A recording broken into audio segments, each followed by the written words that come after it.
Santiago capítulo 5, versículo 16. Un versículo que hablamos, lo mencionamos, lo repetimos, lo usamos en las prédicas, y es un versículo que nos llena a la misma vez de esperanza, porque la iglesia cree en el poder de la oración. ¿Cuántos creen en el poder de la oración? Esta iglesia cree en el poder de la oración. Hoy nos levantamos en retiro. Esta mañana creo que fue Cristal que puso un pensamiento. Ya a las 5 de la mañana estábamos de pie en la presencia del Señor, porque si hay algo que va a cambiar la historia es la oración del justo. Eso dice la palabra. Y yo quiero hoy hablar sobre este versículo porque queremos que usted entienda a qué se refiere el escritor bíblico con el justo y a qué se refiere el escritor bíblico con el resultado que tiene la oración. Amén. Todos lo tienen. No sé si lo podemos poner en la pizarra. Versión internacional. Quizá usted tiene otra versión. Todas dicen lo mismo. Dice: por eso confiésense en unos a otros sus pecados.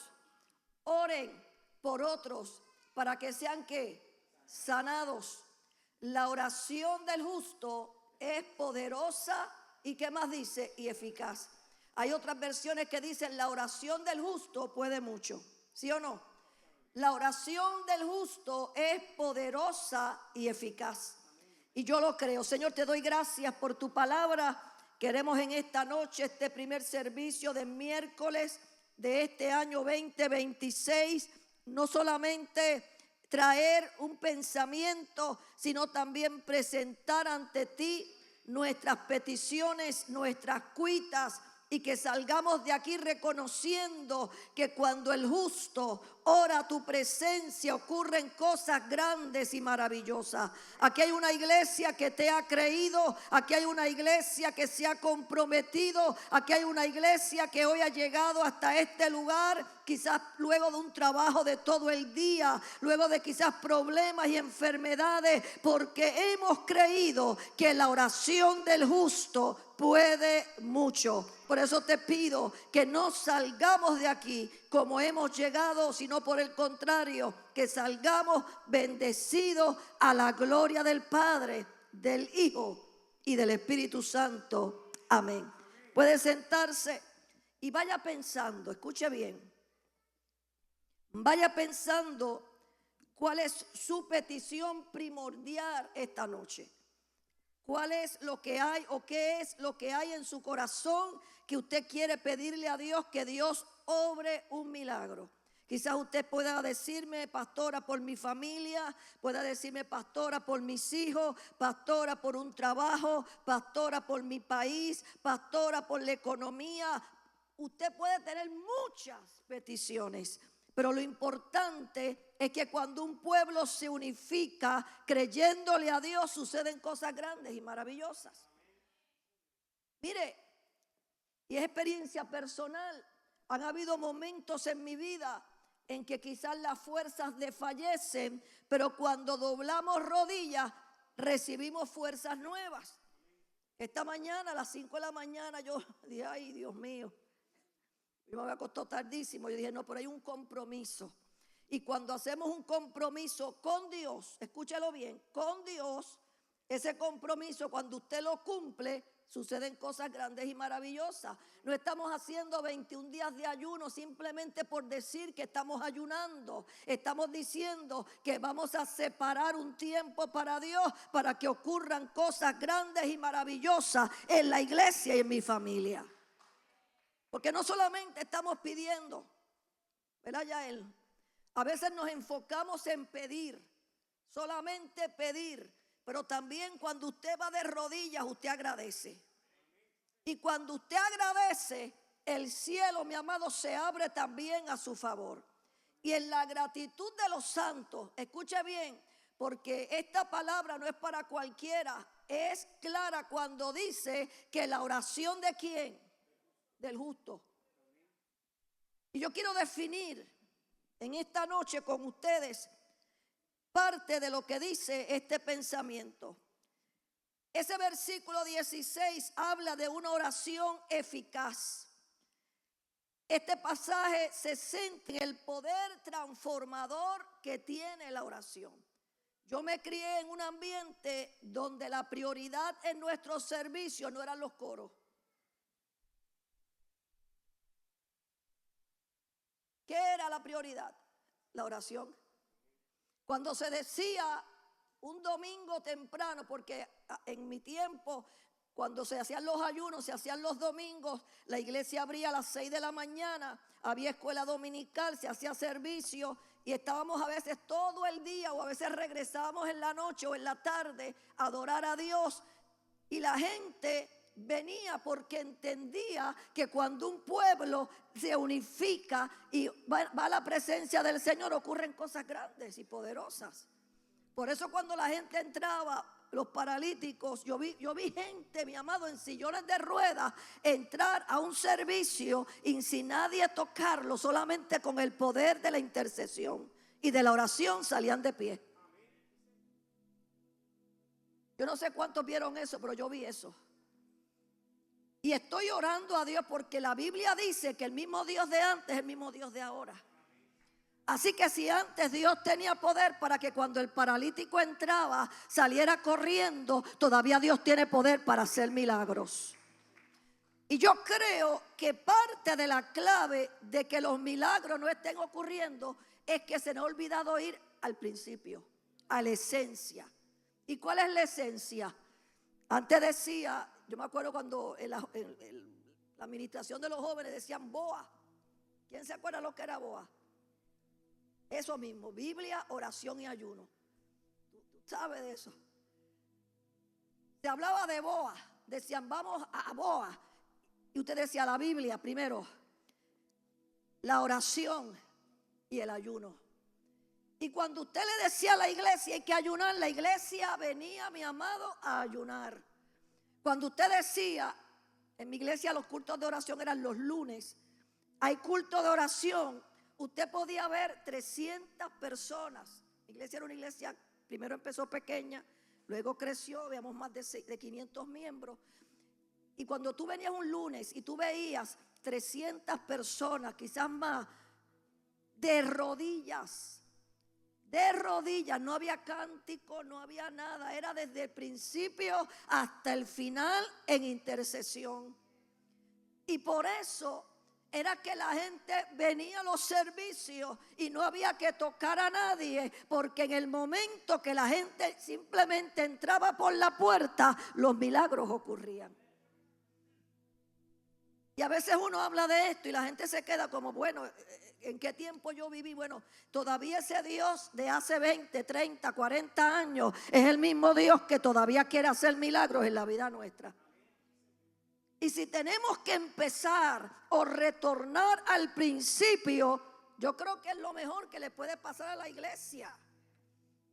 Si determinamos a tener 21 días de ayuno, quizá usted me diga, pastora, no puedo estar los 21 días, pero es probable que puedas estar un día a la semana, 2 días a la semana. Y que cuando tú te levantes en sacrificio al Señor y tú le presentas al Señor cuáles son tus cuitas, cuáles son tus peticiones y en qué estás agradecido, el cielo se abrirá a tu favor y a mi favor. Sí, si lo vas a dar un aplauso al Señor, claro que sí. Aleluya, aleluya. Entonces llega el momento en que el escritor bíblico determina, y yo creo que ese versículo, si me lo dejas puesto ahí, te lo agradezco, corazón, ahí en la pizarra. Ese versículo no solamente determina y señala que la oración del justo puede mucho, sino que antecede con lo siguiente. Por eso, confiésesen unos a otros. ¿Qué dice? Sus pecados. Quiere decir que para que la oración sea eficaz, tenemos que decirle al Señor, Señor, yo he fallado, quizás he pecado, quizás he cometido errores, pero yo quiero que tú entiendas que estoy aquí y que quiero que tú hagas milagros en mi vida. Dice, oren ¿quiénes? Los unos por quienes, por los otros, para que sean ¿qué? Mire cómo empieza todo. Confiésense unos a otros sus pecados. Oren unos por otros para que sean sanados. Punto. Porque la oración del justo es poderosa. Eso quiere decir que en esta noche hay un grupo de gente aquí que nos hemos llamado justos porque hemos sido redimidos por la sangre de Jesucristo, y hoy el Señor te da a ti el carácter y la fortaleza para llamarte justo a la presencia del Señor. No está diciendo que somos perfectos, no está diciendo que no nos equivocamos, está diciendo el justo. Y la Biblia mía también dice que el justo, ¿qué más? Por la fe va a vivir. ¿O no se acuerda el libro de Habacuc cuando menciona, y más adelante el apóstol Pablo lleva la esencia del evangelio recordándonos que el justo también por la fe que hace vivirá? Así que ya hay dos bendiciones. Primero, el justo va a vivir por la fe, y ahora nos dice que la oración del justo es poderosa y es ¿qué? Eficaz. La oración eficaz, ¿qué quiere decir esto? No es cualquier oración.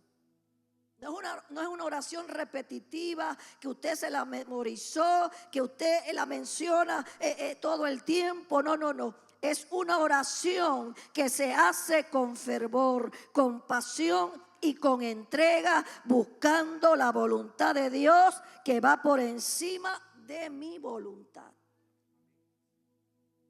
Escuche bien, no de la voluntad de Carmen Meléndez, sino de la voluntad de ¿quién? De Dios. ¿Qué más dice? El poder del justo. ¿Y qué ocurre cuando usted y yo estamos en sintonía con Dios?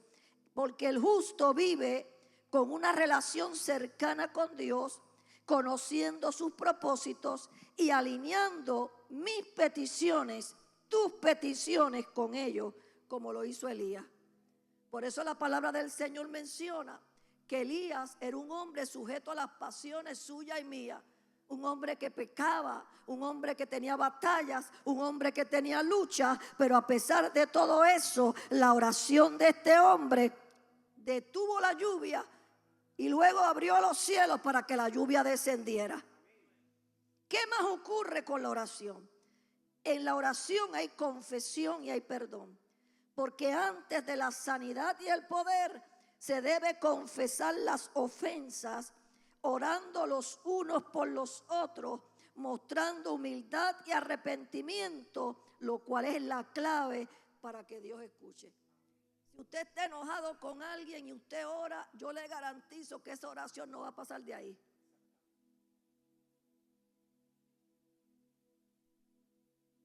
Ni los coros que cantes, ni las manos que levantes, ni lo que digas va a pasar de ahí.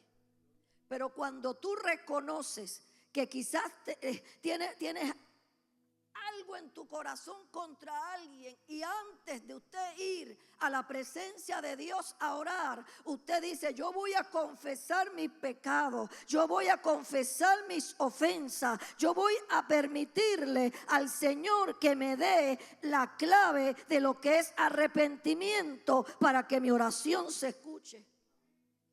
A veces nos preocupa y decimos: ¿por qué mi oración no es escuchada? Ay, yo llevo 20 años orando y mi oración no es escuchada. Ay, yo llevo tanto tiempo orando y mi oración no es escuchada. La palabra nos enseña que cuando tu oración es llevada con humildad y arrepentimiento, eso mueve el corazón de Dios. El corazón de Dios no lo mueve lo más que tú puedas gritar o cantar coros. El corazón de Dios, dice la palabra, lo mueve un corazón contrito y humillado. ¿Sabe por qué Jesús le daba tanto a los fariseos, a los escribas? Porque era gente que le encantaba que los demás lo vieran levantar las manos en el tiempo de la oración, detenerse en cualquier lugar. Eso lo hacían los fariseos. Los fariseos llegaban a la hora de la oración y donde estuvieran ahí levantaban las manos y se ponían a orar para que la gente los viera. y la gente dijera que eran hombres santos y que eran hombres que eran distintos o más grandes que los demás, pero eso no movía el corazón de Dios para tal punto que Jesús lo llamó sepulcros blanqueados. ¿Usted sabe lo que es un sepulcro blanqueado? Cuando usted tiene el lugar donde está, ¿verdad?, la tumba del muerto, ¿qué hacemos con la tumba?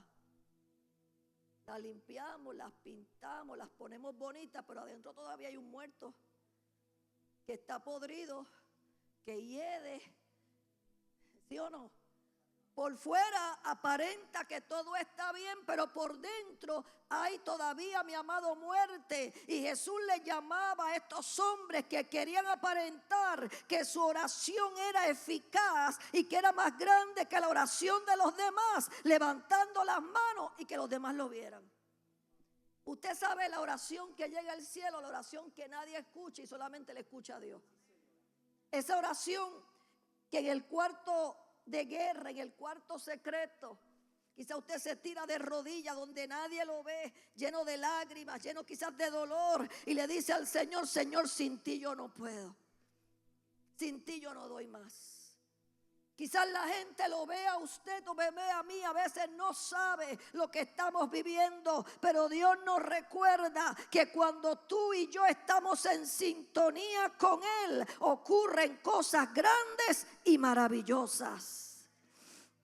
Mire, Elías, te dije hace un rato que era un hombre de pasiones semejantes a las nuestras, era humano, tenía debilidades, pero oraba con vehemencia. Sus oraciones tuvieron resultados tangibles. Usted sabe lo que es tangibles. Usted pudo observar o se podía observar. Por eso cuando Acab vino ante él, Elías le dijo: ¿sabes qué? No va a haber lluvia. ¿Y quién eres tú para decir que no va a haber lluvia? Un hombre que, aunque estaba, mi amado, tenía las batallas que tenía y debilidades que tenía, era un hombre justo. Y la Biblia entonces dice que la oración del justo puede mucho. Es una persona justa, una persona que tiene una relación directa con Dios, una persona que su carácter, escuche bien, hemos definido carácter en este altar muchas veces. ¿Qué hemos dicho que es carácter? ¿Quién tú eres cuando nadie te ve? Yo conozco mucha gente, y no estoy hablando de aquí de nuestra iglesia, en mi caminar ministerial, en mi caminar de diferentes tiempos, mucha gente que quería que los demás pensaran que eran, olvídese, lo más santo que había, y sus casas eran un desastre. Maltratadores. Hombres que maltrataban a sus esposas, a sus hijos. Hombres que simplemente querían impresionar a las personas. Pero usted podrá impresionar al hombre, pero a Dios no lo impresiona. Cuando Dios te dice que te conoces, porque Dios te conoce. Porque Dios me conoce. Y el carácter del cristiano, y carácter no es otra cosa, quien tú eres cuando nadie te ve.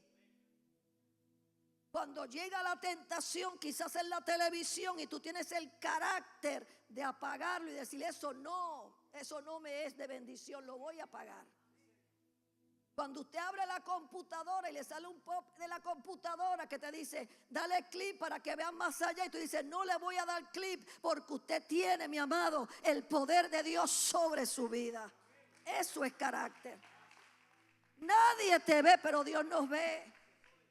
Carácter es cuando viene la tentación en el trabajo, esa persona que quizás te adula, que te dice cosas que otros no te han dicho, y tú le pones un alto y le dices: ¿sabes qué? Yo estoy casada o casado, y lo que tú me digas a mí no me impresiona. Eso es carácter. Carácter es cuando viene alguien, mi amado, en la calle y trata de dañarte, y tú, en vez de decirle palabras que salen de tu boca, quizás malas actitudes, tú dices: un Cristo te ama. Eso es carácter. Carácter es cuando alguien te toca la bocina, ay, allá en el tapón de la 4, a las 5 de la tarde, que tú estás loco por llegar a la casa, que tú estás desesperado por llegar a tu hogar, Y en vez de tú sacarle el dedo que no está santificado, tú le dices, Cristo te ama. ¿Quién dice amén a eso? Eso es carácter. Oye, oye. Yo me acuerdo en una ocasión, esto me pasó a mí años atrás en Puerto Rico. Yo no sé, yo andaba con Janet, no sé con quién andaba yo ese día.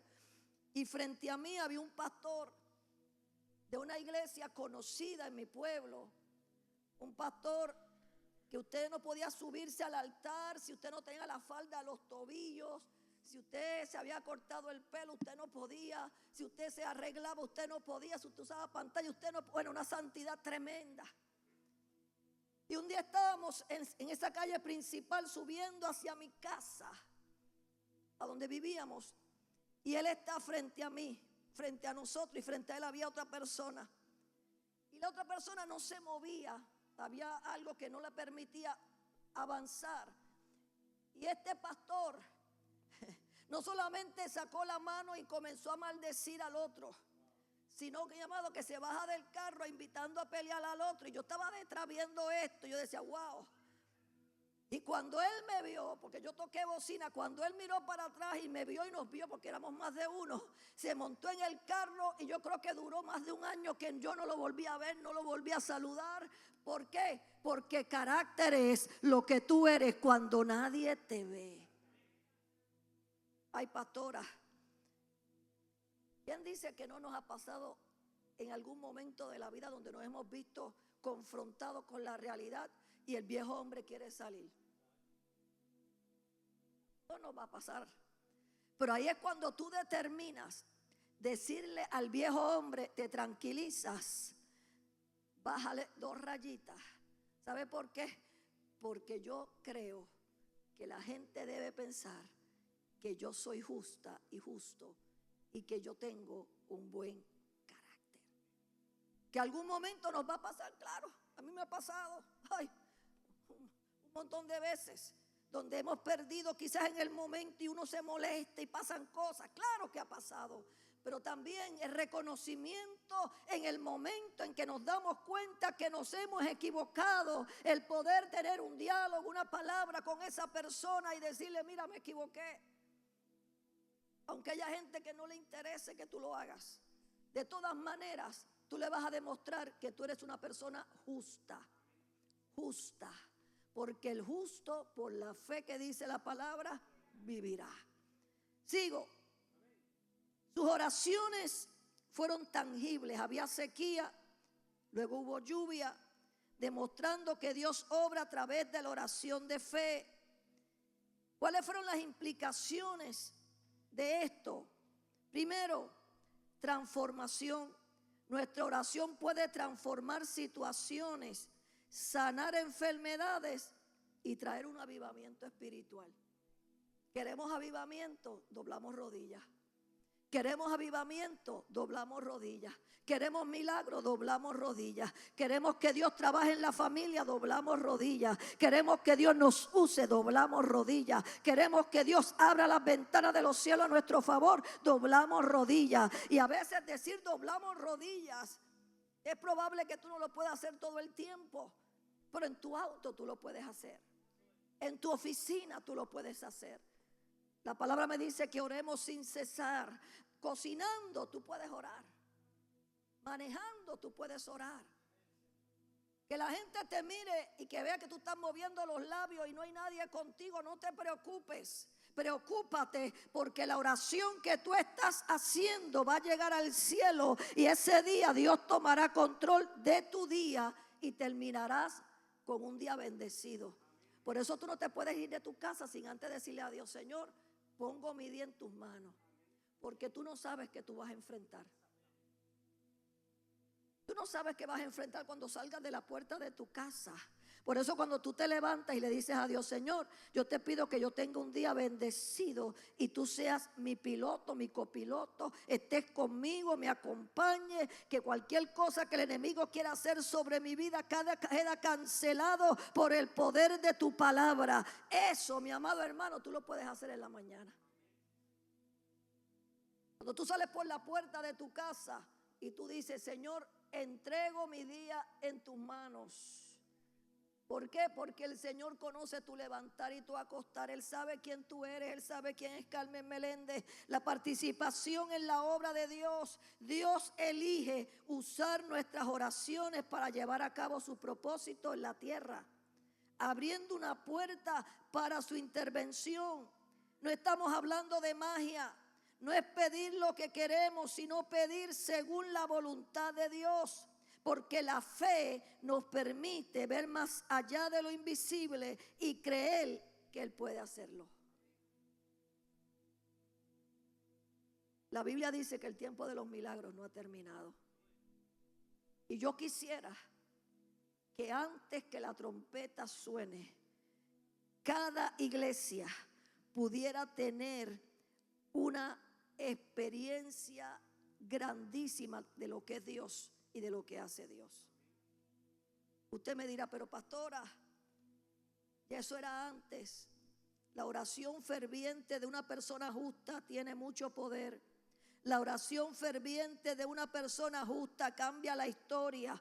La oración ferviente de un justo puede influir en el ambiente. Por eso cuando tú tienes quizás un ambiente pesado en tu casa y tú comienzas a orar, los demonios tiemblan y tienes que salir corriendo.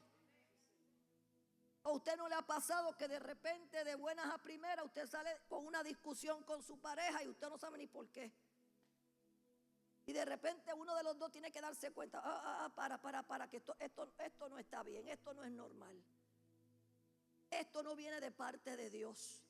Cuando tú tomas esa palabra y dices, vamos a interceder, vamos a orar, ¿sabe lo que pasa? Que el ambiente cambia, el ambiente es diferente. Quizás empezó pesado, pero terminó totalmente distinto.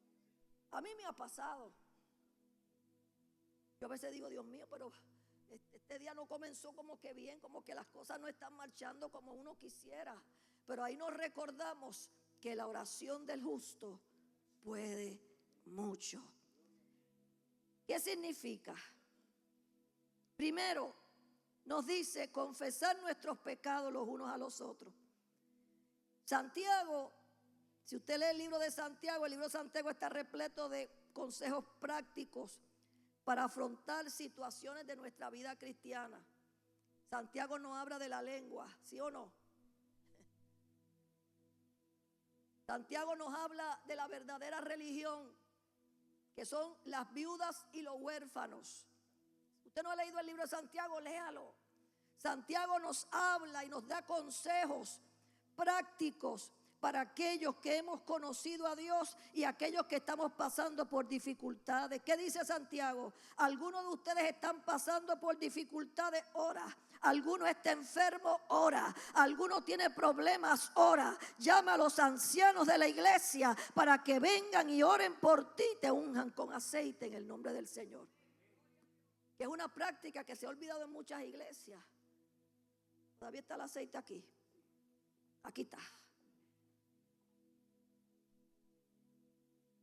Si la Biblia dice que llame a los ancianos de la iglesia y oren por ti para que haya sanidad, yo le creo a Dios.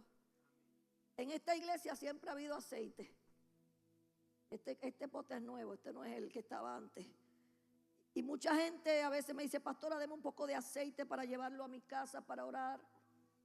Y no es que el aceite tenga poder. El aceite no tiene poder. Lo que tiene poder es la palabra. Cuando usted decreta la palabra. Cuando usted dice, no es el aceite. Mira, hay gente que dice, no sé si usted se acuerda, los que venimos de la vieja guardia, que antes se hacían papelitos ungidos. ¿Te acuerdas? Omar, pañitos ungidos. Que le decían a la gente, pida su pañito ungido que se lo vamos a mandar por correo. ¿Se acuerda? ¿O era yo sola la que vivía en esa época? Sí, yo sé. Pañitos ungidos. Y usábamos, porque a veces se nos olvida que ya Dios nos sacó a nosotros del espiritismo y de todas estas cosas. Y a veces usábamos prácticas que venían de nuestra vida anterior y la gente creía que el pañito tenía poder. Y el pañito no tiene poder, el aceite no tiene poder. Lo que tiene poder es la obediencia que usted hace cuando usted pone las manos sobre los enfermos y declara la palabra. Esa es la esencia de la autoridad del cristiano. que la oración, cuando usted la decreta, esa palabra, sobre ese enfermo, la enfermedad tiene que salir corriendo.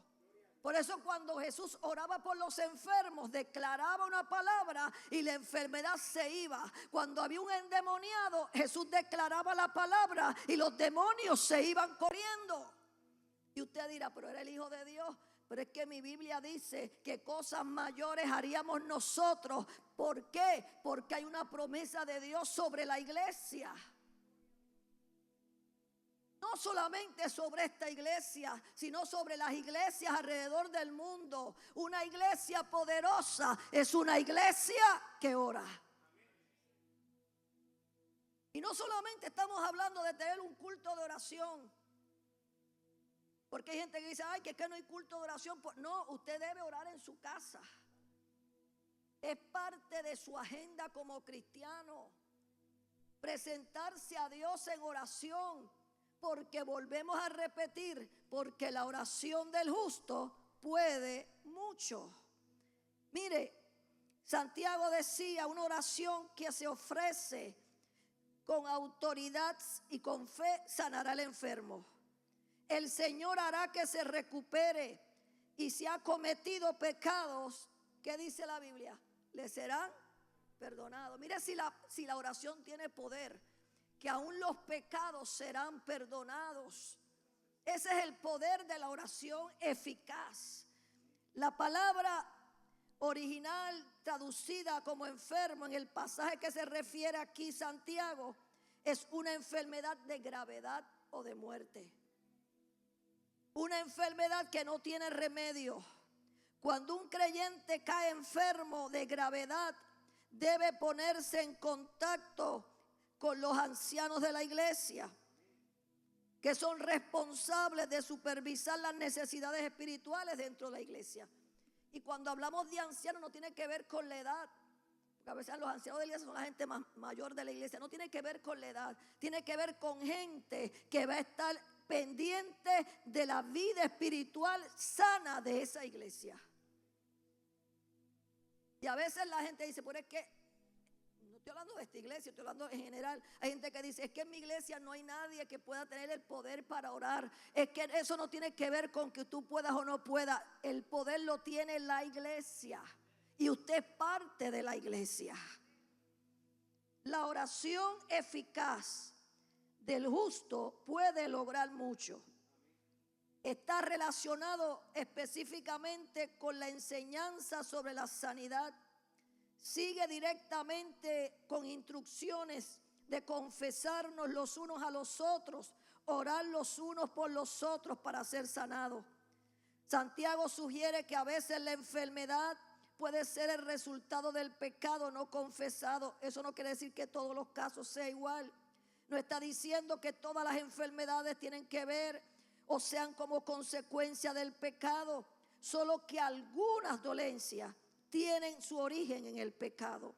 Y cuando este es el caso, debemos confesar nuestros pecados para que Dios nos perdone. La Nueva Traducción Viviente aclara el significado de que Santiago tiene hacia los lectores de la Biblia. Mire lo que dice ese mismo versículo en la versión Nueva Traducción Viviente. Confiésense los pecados los unos a los otros.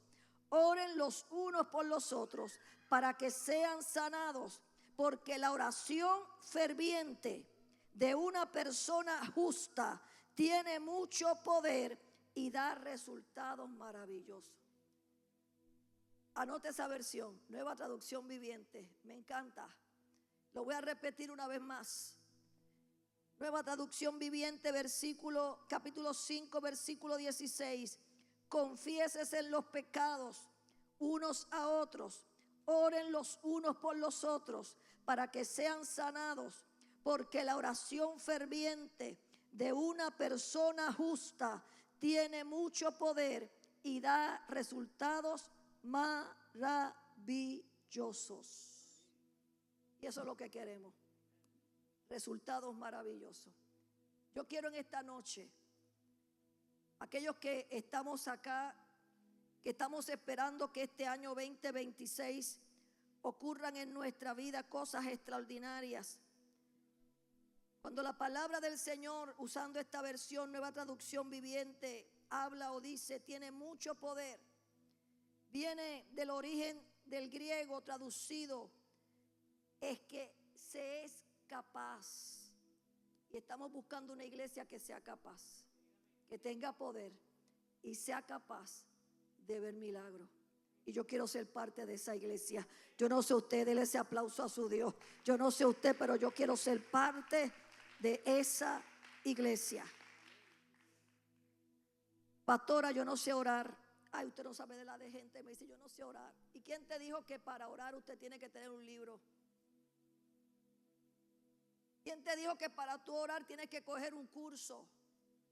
¿Quién te dijo que para tú orar y hablar con Dios tienes que ir a la universidad? ¿Quién te dijo a ti que para tú poder hablar con tu Dios tiene que alguien enseñarte? La palabra dice que cuando tú vas a su presencia con un corazón contrito y humillado, el Señor te va a escuchar. Y no hay mejor cosa que tú ser transparente ante Dios. Háblale a Dios como un amigo. Háblale a Dios como un padre. Háblale a Dios con tu necesidad y lo que hay en tu corazón. Háblale a Dios en base a tus problemas. Dile a Dios lo que te aqueja. Dile a Dios lo que te preocupa. Dile a Dios lo que te duele. No busques que alguien lo diga por ti. Díselo tú a Dios. Porque yo te garantizo que esa oración, que quizás tú piensas que es simple, va a tocar el trono de Dios. Póngase sobre sus pies.